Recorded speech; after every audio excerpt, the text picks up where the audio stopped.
what kind of relationship do you have with your father, your real father? It's often ambivalent, right?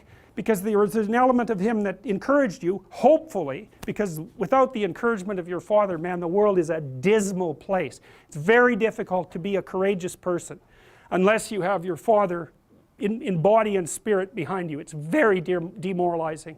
Like, it really kills people not to have their mother. They just don't recover from that. And I think people can recover from a fragmented father relationship, but it's the next worst thing. You know, because if your father rejects you or doesn't form a relationship with you, it's as if the spirit of civilization has left you outside the walls as of little worth. It's very difficult for people to recover from that. So the father should be an encouraging force, but can be a tyrannical and crushing force. And so that's a very difficult thing to get right, partly because if you're my son, then I should impose the highest standards of behavior on you. And I should always be judging what you're doing. I should be judging it with the aim of making the best in you come forward. But getting that balance exactly right is very difficult. And so it's easy for a father to swing too much into judgment, let's say. And of course mothers can play this role too. To swing too far into the domain of judgment and to be too harsh. And to the degree that the father has his own pathologies, he's going to do that imperfectly. You know, he might be someone who's the father who devours his son because he's jealous of the new possibility, the new potential, the struggle for attention and love from the mother or from the other children in the family. There's all sorts of things that can go terribly wrong. So that's the father as wise king, and that's another symbol that's been lost, I would say, to a massive degree in modern universities, because all we're taught is to tear that down.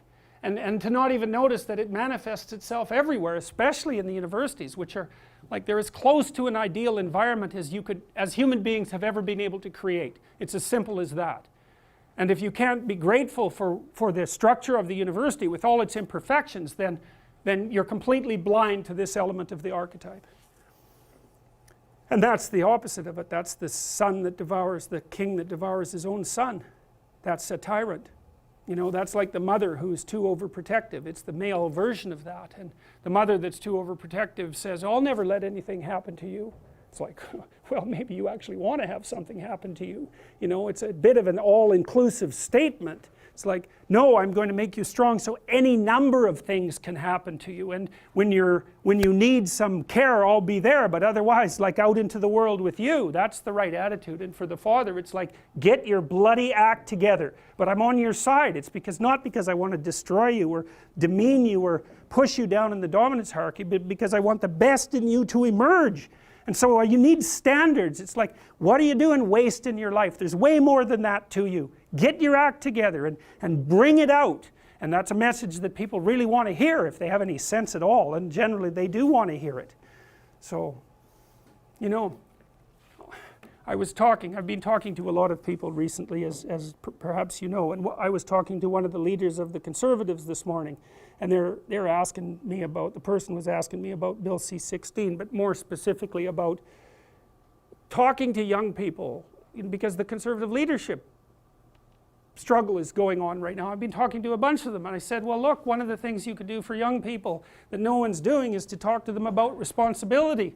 Because everyone talks to young people about rights.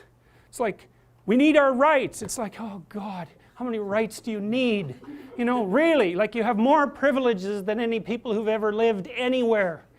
Well, it's so dull to hear that. It's so dull. It's so pathetic and what would you call it? It's so demeaning that you have to be protected and have your rights. It's like I said, there's a huge marketplace for responsibility. That's what you want to talk to young people about. It's like, get your act together and do something worthwhile with your life. For the first time in my entire adult life, the Conservatives actually have something to sell young people, right? They could sell them responsibility.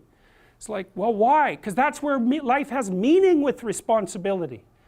The more responsibility you take on, the more meaning your life has. And the higher degree of responsibility that you agree voluntarily to try to bear, the richer your life will be. And no one's ever told that, and it's the case. You know, it's like you have 4 kids, say.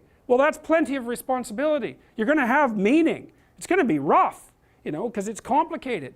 You have a complicated job and you try to help the careers of the people around you. You try to solve tough problems and aid suffering and do all of that. It's like, it's weight, it's responsibility, but there's glory in it. There's real glory in it. There's deep meaning in it.